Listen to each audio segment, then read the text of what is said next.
그래서 명절 동안 맛있는 음식도 많이 드시고 또 사랑하시는 가족 친지들을 잘 만나는 좋은 시간이었던 것 같습니다. 오늘도 또 이렇게 연휴가 끝나고 이렇게 참 주일날 이렇게 뵙게 돼서 감사를 드립니다.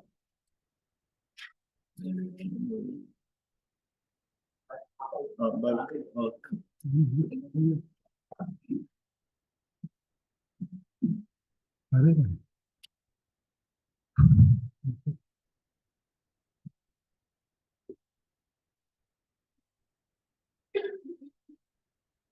먼저 번에 교제했던 부분인데 오늘 이어서 하겠습니다.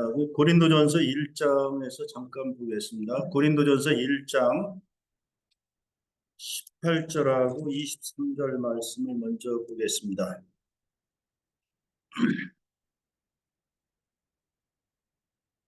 1장 18절입니다. 고린도전서 1장 18절 읽어드리겠습니다. 십자가의 도가 멸망하는 자들에게는 미련한 것이요 구원을 받는 우리에게는 하나님의 능력이라. 23절입니다. 우리는 십자가에 못 박힌 그리스도를 전하니 유대인에게는 거리끼는 것이요 이방인에게는 미련한 것이로되 오직 부르심을 받는 자들에게는 유대인이나 헬라인이나 그리스도는 하나님의 능력이요 하나님의 지혜니라.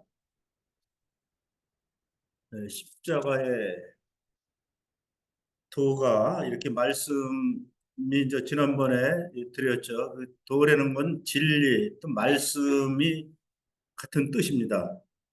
그래서 오늘 주제는 십자가를 지신 그 예수라는 주제로 말씀을 드리겠습니다.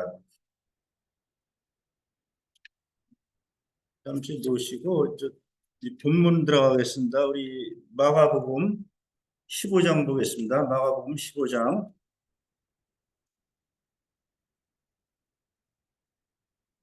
신약성경 82페이지에 있습니다. 15장 보겠습니다.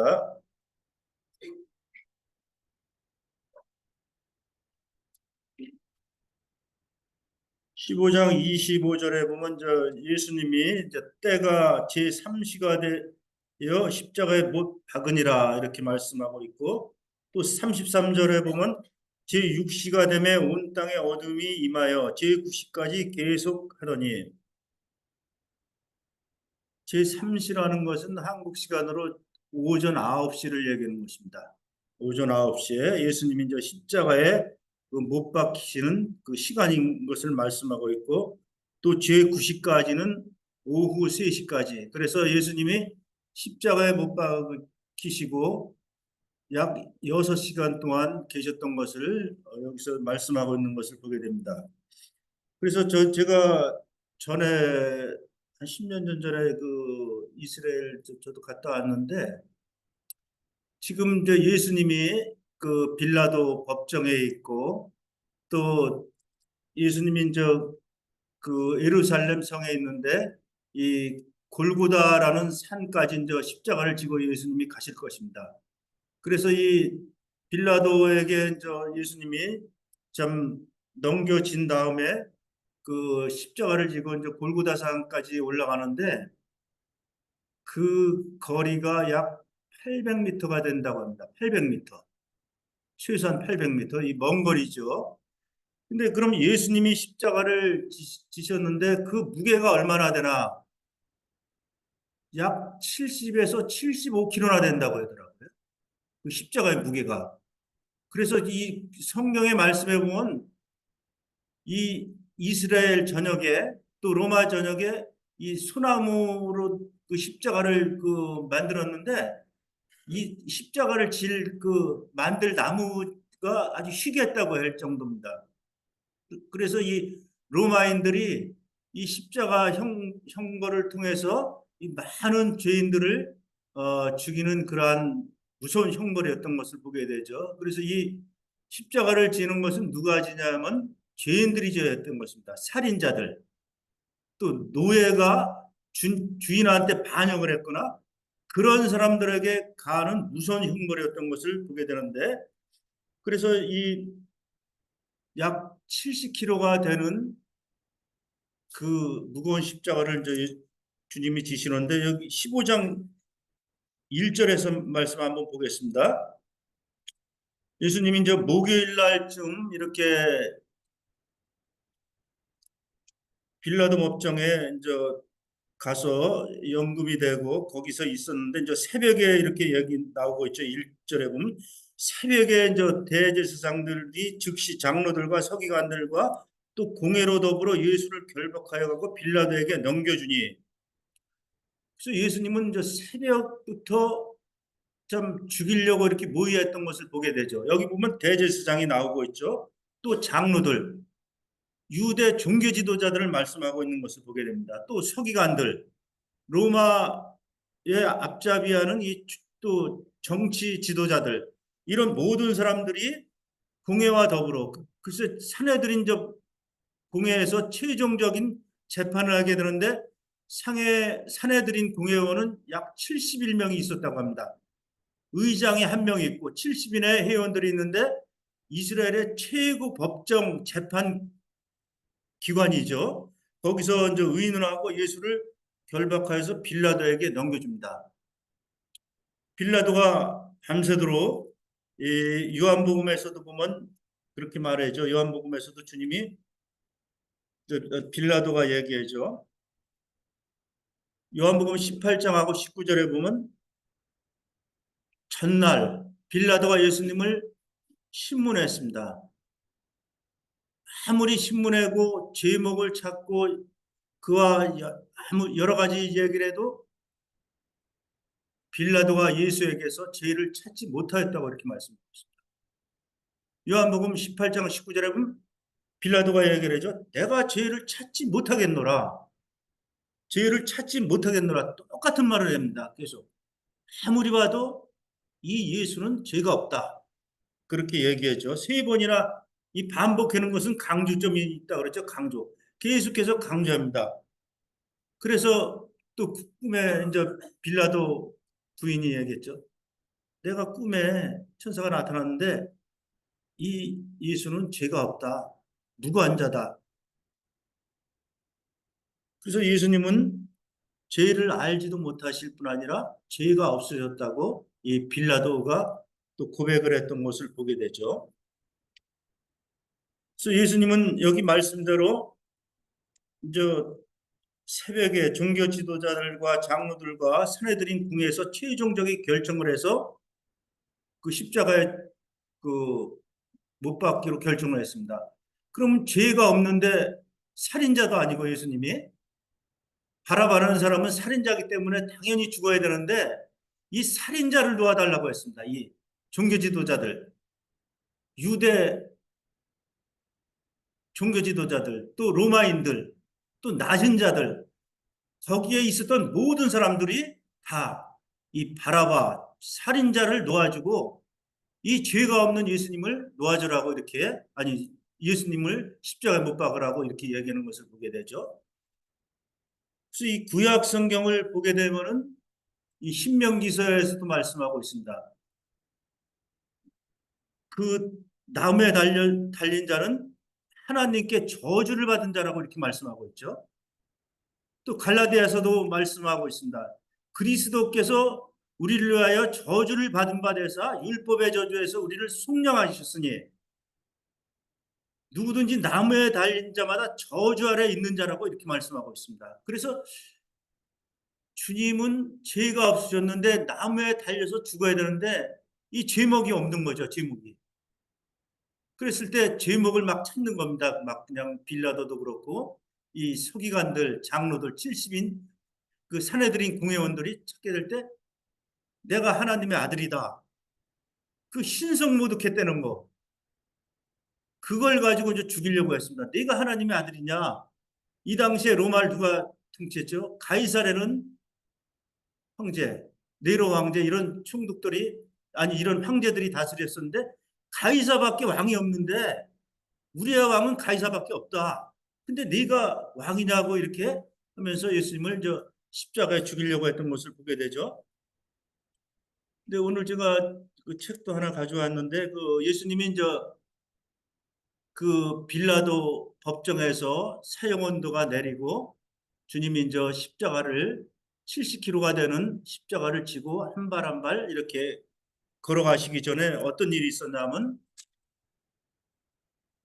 이 마가복음 15장 16절 말씀을 잠깐 보겠습니다. 15장 16절에 보면 군인들이 예수님을 뜰 안으로 끌고 들어가서 예수에게 자색옷을 입히고 가시관을 엮어 씌우고 격려하여 이르되 유대인의 왕이여 평안할지어다 하고 갈대로 그의 머리를 치며 침을 뱉으며 꿇어 절하더라. 희롱을 다한 후 자색옷을 벗기고 도로 그의 옷을 입히고 십자가에 못 박으려고 끌고 가니라.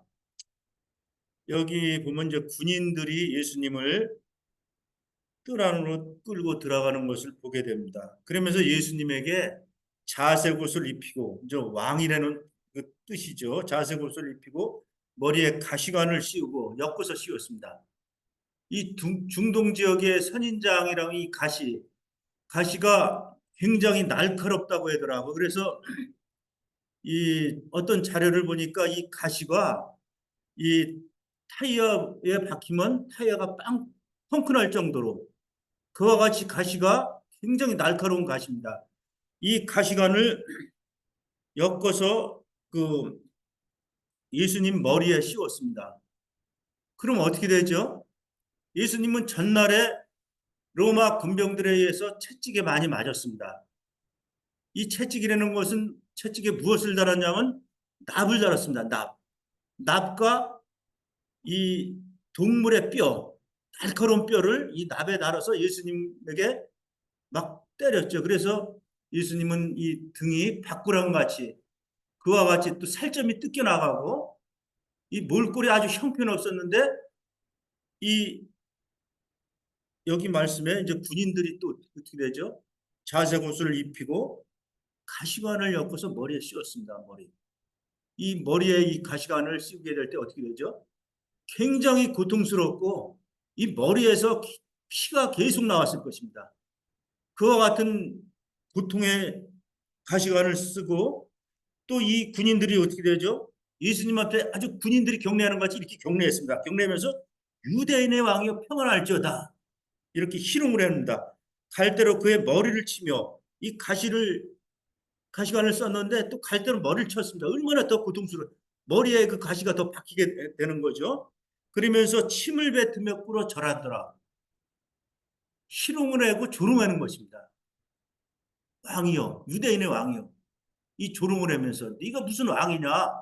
말로는 왕이라고 그러지만 네가 무슨 왕이냐 이렇게 조롱을 하는 것입니다. 그 여기 말씀대로 희롱을 다한 후에 자석옷을 벗기고 도로 그의 옷을 입히고 십자가에 못 박으려고 끌고 나가니라. 그래서 이 골고다라고 하는 곳으로 이제 끌고 가는 것을 보게 되죠. 그래서 예수님이 그 등에 가시채로 아니 그 채찍으로 맞으시고 이 등허리가 밥고랑 같이 되고 살점이 막 태어나가고 그런 상황에서 또 이 무거운 이 가시 그 면류관을 쓰고 또 옷을 이 죄수형님 또 저 십자가를 지는 사람들은 어떻게 되냐면 남자든 여자든 다 밝아보셨습니다.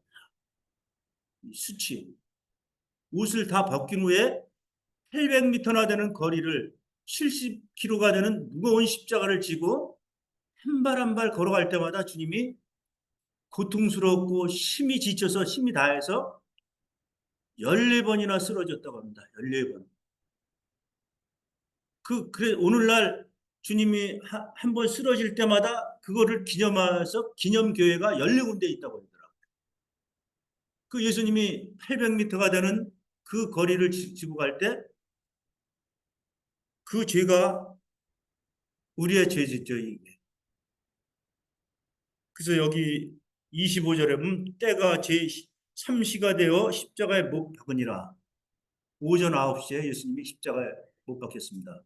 그래서 여기 십자가는 이렇게 십자가형이 돼 있죠. 근데 자료를 보니까 십자가형이 T자로 됐다고 이렇게 얘기하더라고. T자형. 그래서 위에는 여기 위에다가 또 여기 제목을 달았습니다. 그래서 뭐라고 했냐면 유대인의 왕이다.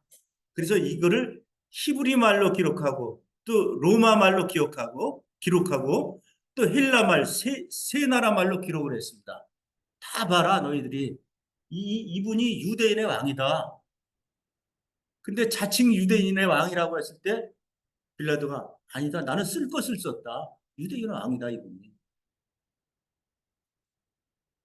그러면서 예수님이 십자가에 이제 그 800m가 되는 그 거리를 한 발 한 발 걸어가면서 14번이나 쓰러지면서 고통스럽고 쓰러질 때마다 군인들이 채찍을 가하고 그러면서 이제 골고다 산에 올라갔습니다. 9시에 십자가에 예수님이 못 박혔는데 이 골고다 또 갈보리라고도 하고 골고다라고도 하고 해골골짜기라고도 하는데 이 전승에 의하면 우리의 조상 아담이 그곳에 묻혔다고 이렇게 합니다. 그래서 첫사람 아담이 죽은 그 두개골을 그 옛사람이 이제 죽고 이제 새 사람 되시는 예수님이 그 십자가를 지고 인류의 모든 죄를 지기 위해서 십자가를 가셨다고 이렇게 얘기하는 것을 보게 되죠. 여기 보면 이제 33절에 보면 제6시가 되매 온 땅이 어둠이 임하여 제6시까지 계속하더니 계속 이 주님이 이제 십자가에 그 오르셨던 이런 모습들을 보게 되는데 그럼 예수님이 왜 십자가를 지셔야만 되나? 이 고린도전서의 말씀대로 십자가의 도, 십자가의 진리를 통해서만 구원받을 수가 있기 때문에 십자가를 지시게 했습니다. 그래서 구약에서 있었던 십자가 형벌, 또 로마 이방인 사이에서도 십자가 형벌이 있었던 것을 알게 됩니다. 지금 말씀드린 대로 살인자들이 지는 십자가. 또 신명기서 보면은 21장 앞부분에 이렇게 말씀하고 있죠. 만일 어떤 자녀가 부모에게 불효를 하고 패역하거든 그를 책망하라. 또 징계하라. 근데 그 자녀가 말을 듣지 않으면은 어떻게 해줘요? 장로들한테 데리고 가라고 그랬습니다. 그래서 장로 말도 듣지 않으면 그 지도자들 말들 듣지 않으면 그를 돌로 공개적으로 돌로 쳐서 죽이라고 했습니다. 그래서 유대 사이가 그런 자식이 부모한테 불의하면은 돌로 쳐 죽임을 당하는 건데 그거보다 더 무서운 게 하나님께 저주를 받은 자는 이 나무에 달려서 죽어야 되는 것입니다. 그래서 신명기에서 말씀대로 만일 어떤 사람이 죄를 범하여서 네가 그를 죽이게 되면 진짜 저를 흉한 그 죄를 범하게 되면 그를 죽일 수가 있었습니다. 그게 증명이 되면 그래서 그를 죽여서 저 시체가 그 달렸었죠. 그러면 그 밤새도록 그것을 두지 말고 내리라고 했습니다. 그래서 이 나무에 달린 자마다 저주 아래 있다는 것을 이렇게 말씀하고 있는 것을 보게 되죠. 저 십자가는 그 하나님의 계획 안에 있는 진리를 말씀하고 있는 것을 보게 되죠. 그래서 이 십자가에 못 박힌 그리스도만이 우리를 구원할 수 있습니다. 그래서 십자가를 통해서 주님이 그 영광스러운 사역을 다 하신 것을 보게 되죠. 그 T자에 되는 십자가. 그래서 말씀의 능력이 있는 것입니다. 그래서 영혼들이 사망에서 생명으로 옮겨질 수 있는 것을 보게 되죠. 요한복음에서 주님이 말씀하고 있죠. 내가 진실로 진실로 너희에게 이르노니 내 말을 듣고 또 나 보내신 이를 믿는 자는 영생을 얻었다. 그래서 주님이 말씀하고 있는 것을 보게 되죠. 또 고린도 후서에서 주님이 말씀하고 있죠. 하나님이 죄를 알지도 못하신 자로 죄를 삼으신 것은 죄를 알지도 못하셨던 주님입니다. 빌라도가 이렇게 얘기하죠. 죄가 없다 그 사람은. 또 백부장도 후에 주님이 십자가에서 돌아가신 후에 백부장이 고백을 하죠. 청령 그는 의인이었도다 고백을 합니다. 그럼 언제 참 이러한 일이 있게 됐죠? 하나님이 영원전에 계획을 했는데 그 계획이 2000년 전에 갈보리 산에서 이루어진 것입니다. 우리 주님이 십자가를 지시고 골고다산에 가신 것입니다.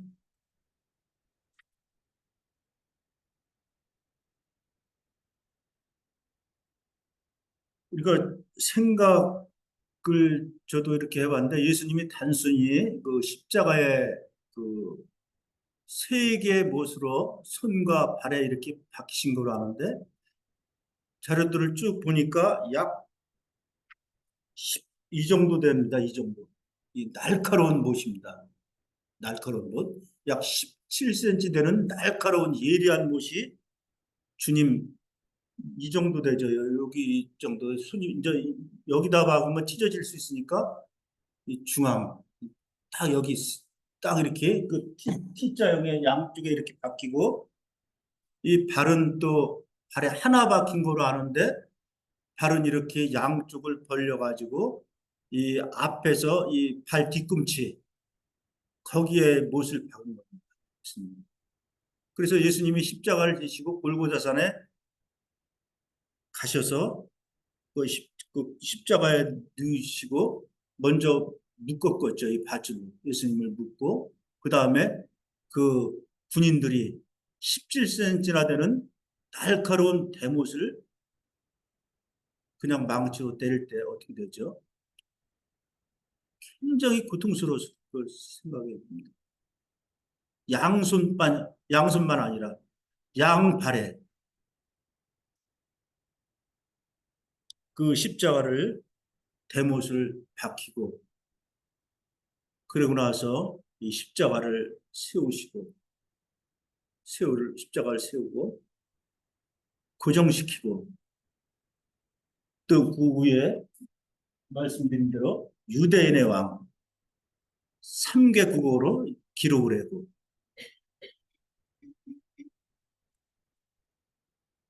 그래서 이 십자가의 형벌은 법정 최고형을 말씀하는 것을 보게 되죠.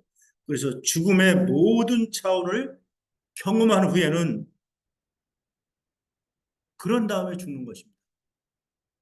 그냥 뭐 잠깐 고통받아서 죽는 게 아니고 죽음의 모든 차원을 다 경험한 후에 죽는 무서운 형벌. 그래서 로마인들이나 그 당시에 사람들에게 경고를 하기 위해서 십자가형 생각하기도 싫은 끔찍한 형.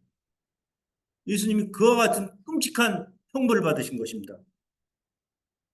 이 당시에 나라와 나라끼리 전쟁을 하게 되면은 어떤 패한 나라는 어떻게 되죠? 그 최고의 사령관을 십자가에 못 박았습니다. 너희 나라 최고 이 사람을 십자가에 못 박으니까 너희들 우리한테 굴복을 해라. 깜짝 놀랐 그러니까 반응할 수가 없는 거죠. 최고가 죽었으니까 패했기 때문에. 또 주인한테 반항한 노예 십자가 형벌. 생각하기도 싫은 또 국가 전복 반역자 이런 사람들만이 십자가에 형벌을 받았습니다. 근데 주님은 죄가 없는데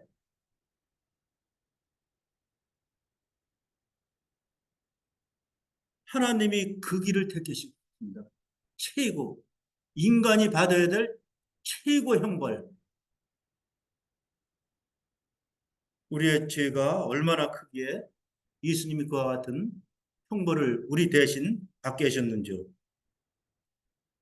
예수님은 신성모독 또 정치범으로 이렇게 돌아가신 게 아니고 신성모독했다는 것으로 이렇게 얘기하죠.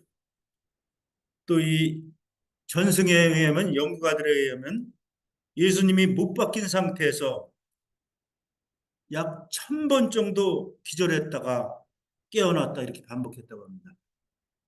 우리가 한 번 어떤 상황에서 기절했다 깨어나는 것도 힘든 건데 골고다 산에 올라가시면서 쓰러지고 넘어지고 또 전날도 그렇고 골고다 산에서도 기절했다가 깨어나시고 기절했다가 깨어나시고 6시간 동안 약 1000번이나 계속 반복해요. 그와 같은 십자가의 그 고통이 가해질 때 숨을 쉴 때마다 어떻게 되죠? 숨을 한번 들어 마시면 이 고통이 그냥 심해서 심장이 터질 듯하고 심장이 터지고 심정지가 일어나서 이 말 못할 고통, 이 십자가 형벌은 말 못할 고통이라고 합니다. 말 못할 고통. 그래서 미칠 듯한 고통, 상상할 수 없는 고통인 것입니다.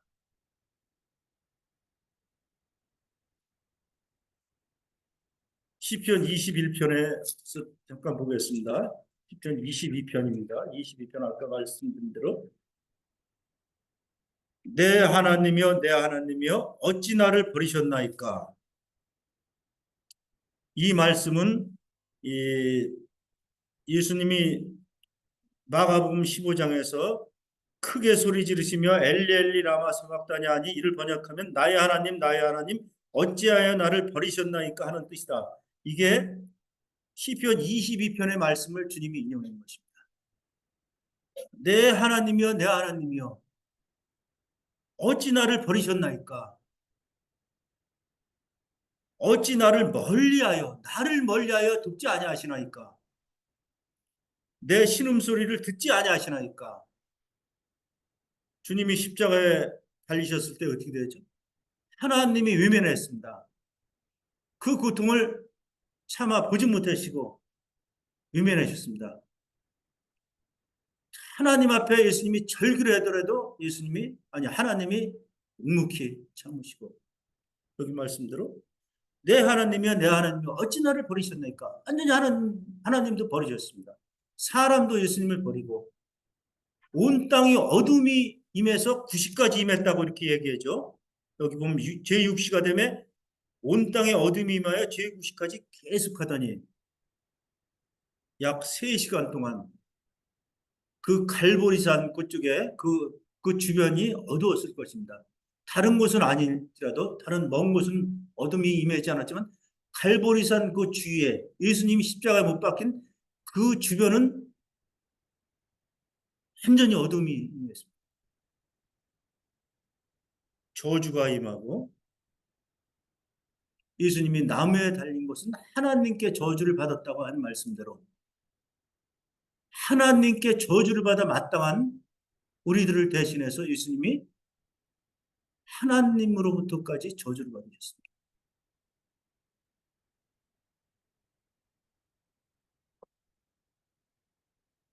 마가복음에서 말씀하는 대로 예수님에게 자색 옷을 입히고 경례하고 유대인의 왕이냐 네가 말해서 또 침을 뱉고 꿇어 절하다. 이 주님이 여기 이러한 것을 다윗을 통해서 장차 이렇게 주님이 고통을 받으시고 돌아가실 것을 말씀하고 있습니다. 주님이 또 말하죠. 나는 벌레요 사람이 아니라 사람의 비방거리요 백성의 조롱거리다. 사람들이 나를 보고 비웃으며 입술을 삐죽거리고 머리를 흔들며 이렇게 얘기했던 것을 보게 되죠.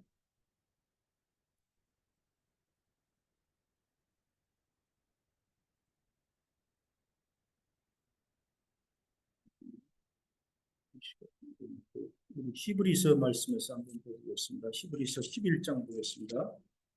히브리서 11장 17절 보겠습니다.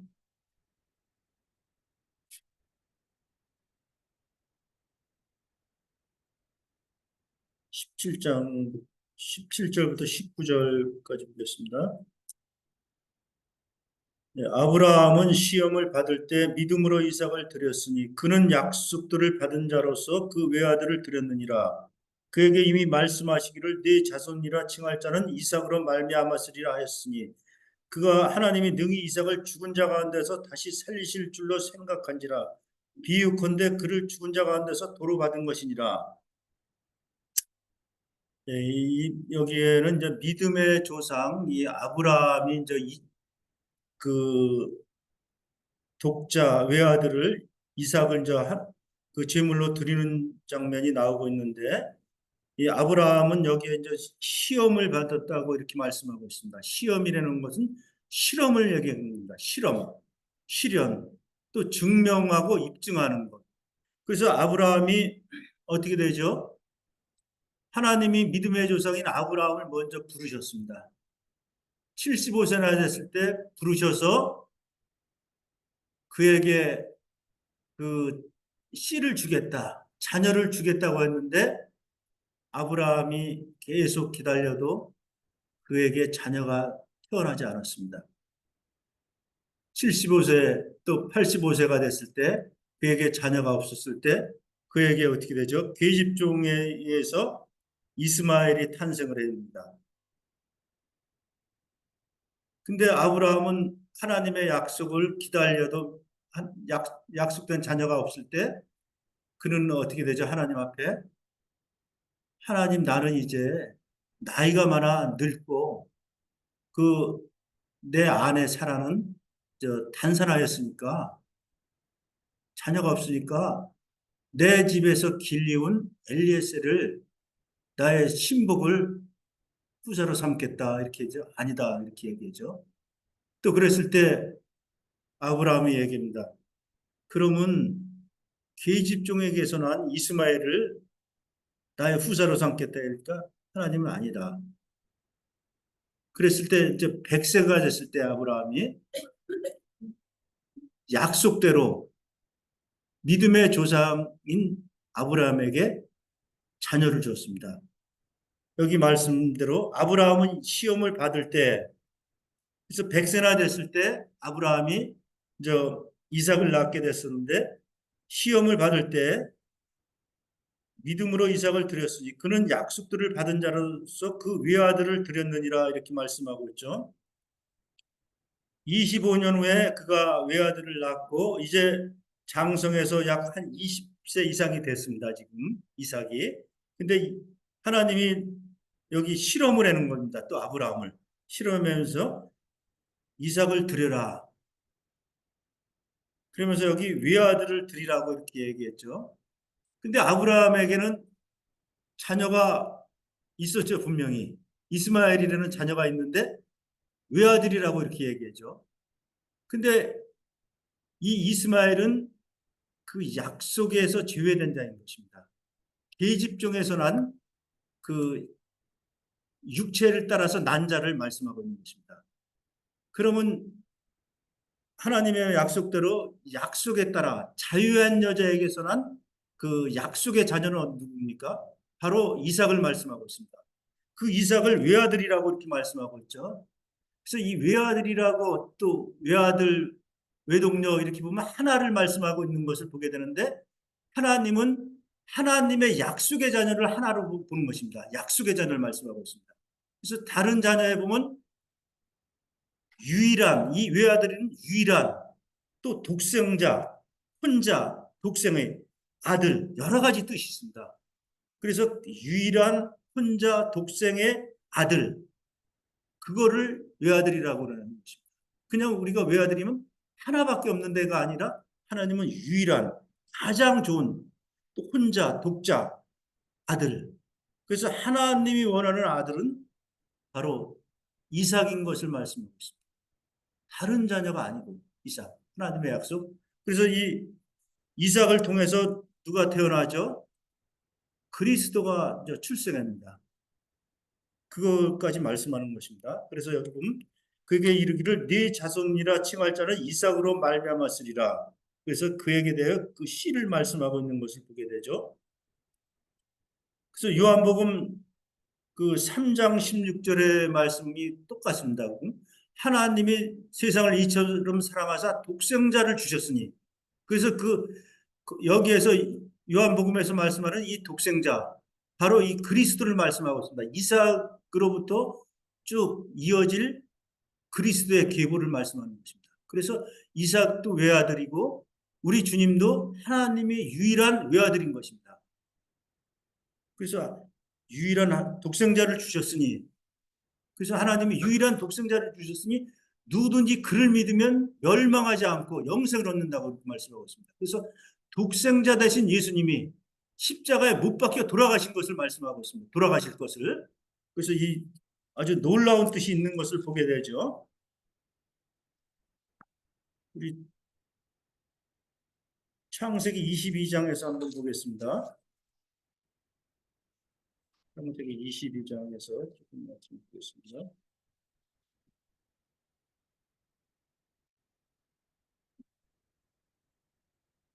창세기 22장 1절에 여기에서 말씀하는 대로 이 이후에 하나님이 아브라함을 시험하시려고 그를 부르시되 아브라함아 하시니 내가 여기 있나이다.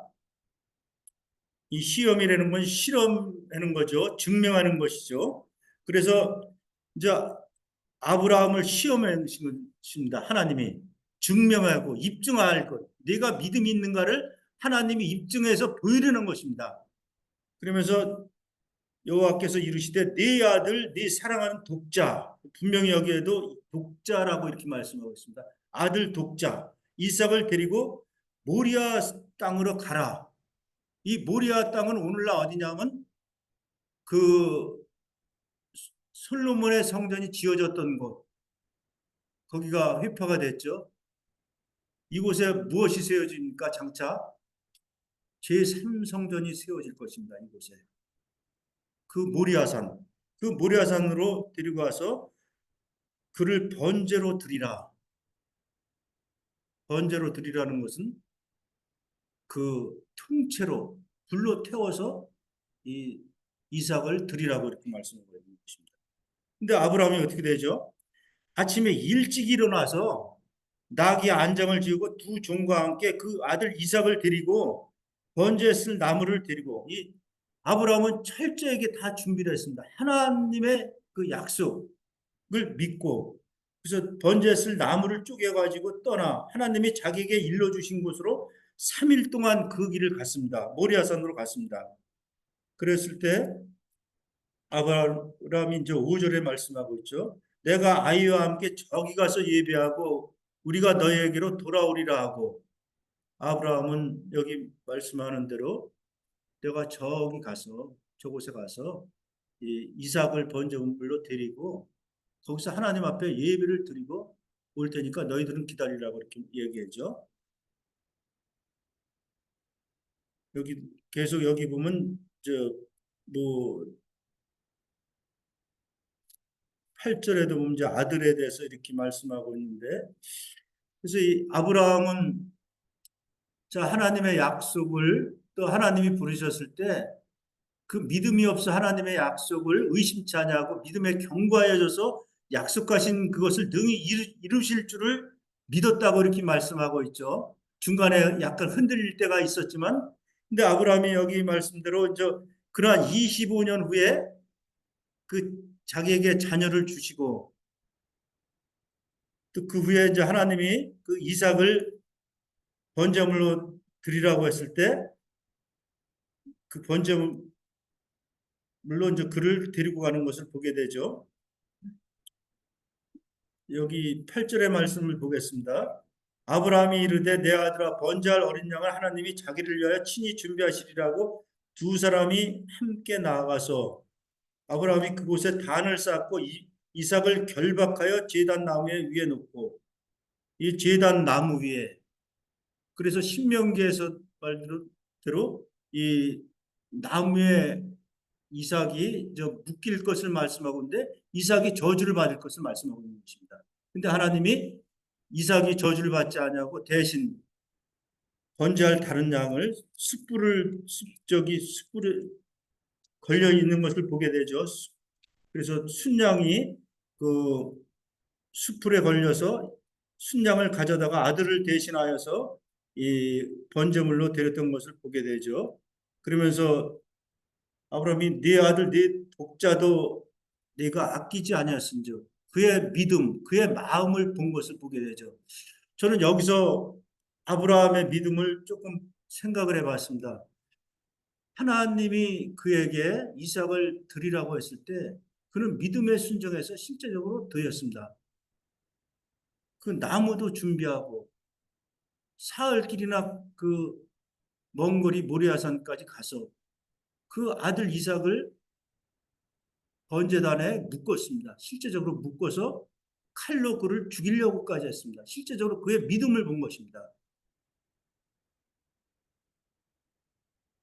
그래서 이 믿음이 과연 그럼 어떤 것인가 지금 생각을 해봤는데, 지금 한 13년 전에 실제 있었던 일입니다. 여기 참석했던 그 제 큰아들이 목포에 가다가 이 열차 난간에 앞에서 부딪혔습니다. 커다랗게 새에 부딪혀서 이 뒤에 12지장이 나갔었는데, 그래서 병원에 약 2달 정도 입원해 있었습니다. 전남대병원에서 3차까지 수술했는데 의사가 얘기는 난다고 했는데 결국 낫지 않았습니다. 제가 이제 내려갔을 때 의사한테 물어봤죠. 서복주 형제님을 통해서 통화를 했는데 지금 어떻게 되는 겁니까? 이 상황이. 지금 상황이 손과 발이 저리 되는데 더 악화가 되는데 당신 말대로 난다고 했는데 낫지 않고 어떻게 되냐 그랬더니 날 수도 있고 아니면 낫지 않으면 한 6시간 이상 대수술을 할 수도 있다. 그런 얘기를 하더라고. 그러면서 서복주 형제님한테 어떻게 판단하니까 원이 없게 큰 병원으로 가라 얘기하더라고요. 그래서 제가 급히 저기 수습을 밟아가지고 현대 아산병원으로 그 아들을 옮겼습니다. 그때 제가 생각하기엔 이 병원에서 2달인가 있었는데, 한 달인가 2달 동안 있었는데 감흥이 없구나. 죽은 거나 마찬가지구나. 이런 생각이 들었습니다. 죽은 거나 마찬가지다. 여기서 2달 이상 3번 수술했는데 사망이 없다. 또 뭐 6시간 이상 수술, 이건 죽는 거나 마찬가지다. 이 아들은 죽은 거나 마찬가지다. 그러면서 그 형제님이 원 없게 큰 병원에 한번 가봐라. 그러면 현대아산병원에. 거기 응급실에 들어가서 최선을 다했습니다. 임채만 형제님 통해서 여러 가지. 그러면서 거기서 한 며칠 지나고 한 달 정도 돼서 기적적으로 회복해서 나왔습니다. 그래서 죽은 자나 마찬가지구나. 거기서 제가 경험을 하게 됐습니다. 이 큰아들은 죽었다 다시 살아난 거나 마찬가지다. 그러면서 그 후에 서류를 들어갔더니 그 사람 지금 어디 살아있냐 이렇게 물어보고, 그래서 그 아들 지금 어디 살아있다 하니까 그 의사가 하는 얘기가, 그럼 그 사람은 덤으로 산다고 생각하면 죽은 거나 마찬가지다. 거기 있었습니다. 그렇구나. 아브라함은 하나님이 그 이삭을 드리라고 했을 때 그를 드렸을 때 하나님이 그를 또 살리실 것을 믿었던 것을 보게 되죠. 히브리서 11장 19절의 말씀대로 그가 하나님이 능히 이삭을 죽은 자 가운데서 다시 살리실 줄로 생각한지라 비유컨대 그를 죽은 자 가운데서 도로 받은 것이다. 이것은 비유로 이렇게 말씀하고 있는 것이지만 모형을 또 말씀하고 있는 것입니다. 하나님이 이삭을 죽은 자 가운데서 다시 살리신 것과 같이 또 불과 칼로 그 이삭을 잡으려고 했던 것과 같이 예수님이 어떻게 되죠? 십자가에 달리셨을 때 그 고통이 굉장히 심했던 것입니다. 불로 심판을 상징하는 거죠, 불로. 그렇지만 이삭을 죽은 자 가운데서 도로 살리신 하나님이, 또 우리 주님은 어떻게 되죠? 요한복음 10장 18절 말씀 보고 마치겠습니다. 요한복음 10장.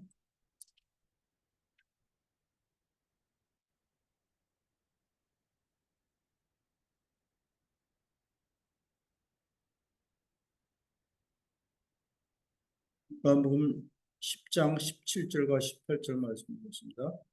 내가 내 목숨을 버리는 것은 그것을 다시 얻기 위함이니 이로 말미암아 아버지께서 나를 사랑하시느니라. 이를 내게서 빼앗는 자가 있는 것이 아니라 내가 스스로 버리노라. 나는 버릴 권세도 있고 다시 얻을 권세도 있으니 이 계명은 내 아버지에게서 받았노라 하시니. 우리 주님은 십자가에 차원에서 달리신 것입니다. 하나님의 뜻을 이루시기 위해서. 나무에 달린 자마다 하나님께 저주를 받았다고 한 말씀대로 예수님은 나무에 달리셔서 저주를 받으셨습니다. 갈라디아서 3장 13절 말씀대로 그리스도께서 우리를 위하여 저주를 받은 바 되사 율법의 저주에서 우리를 속량하셨으니 이는 하나님께서 나무에 달린 자마다 저주 아래에 있다고 하신 말씀대로 우리 주님이 나무에 달리셔서 그와 같은 무서운 형벌의 십자가를 지셨는데 여기 말씀대로 주님이 말씀하시죠. 내가 이를 내게서 빼앗는 자가 있는 것이 아니라 내가 스스로 목숨을 버리노라. 이 주님은 어떻게 되죠? 바로 하나님이신 것입니다.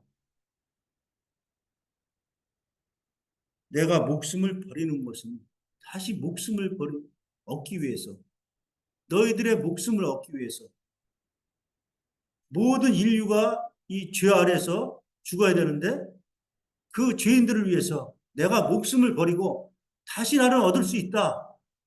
이것을 누구가 빼앗는 것이 아니다. 내가 스스로 버리노라. 주님만 이렇게 말씀하고 있습니다. 나는 이 목숨을 버릴 권세도 있고 다시 얻을 권세도 있다. 이렇게 말하는 어느 누가 있습니까? 세상에. 바로 이분이 메시아 되시고 하나님의 아들이 되시고 십자가의 진리를 믿는 사람만이 하나님 아들의 이 생명을 소유할 수 있는 것입니다. 그래서 우리가 여기 말씀대로 참 우리 주님이 참 2000년 전에 이스라엘 땅에 오시고 또 하나님의 뜻을 이루시기 위해서 800m가 되는 이 골고다산에 70kg가 되는 무거운 저주의 십자가를 지시고 갈보리산에서 그 일이 완성이 됐죠. 주님이 말씀하셨죠. 다 이루었다. 사복음서에 다 기록이 되어 있습니다. 마태, 마가, 누가요. 다 이루었다. 예수님. 너희 죄를 다 갚았다. 이렇게 주님이 선언하신 것입니다. 자, 우리를 이렇게 주님이 구원해 주셨는데 이 유대인들은 어떻게 되죠? 유대인들은 이 표적을 구했습니다. 고린도전서 말씀대로 유대인은 표적을 구했다는 것은 유대인들은 구약에서도 보면 이 바로 왕 밑에 이 모세와 아론을 보내서 이 지팡이를 던지라고 했을 때 지팡이가 뱀이 됐죠. 구약에 보면 많은 이적들이 있습니다. 신약에 와서 보면 어떻게 되죠? 첫 번째 이적을 행하신 게 요한복음 2장에서 이렇게 말씀하고 있습니다. 여섯 항아리가 이제 비었는데 거기에 물을 갖다 채우라고 했을 때 물이 포도주로 변한 이적. 그 유대인들은 어떤 커다란 표적을 구했습니다. 표적을 구하고 또 이스라엘을 정치적인 메시아, 이스라엘을 로마 제국하에서 건져낼 왕으로 믿었죠. 또 고대했고 또 이방인들은 헬라인들은 또 지식을 구하고 그래서 이 고린도 교회에 사도 바울이 책망을 해줘.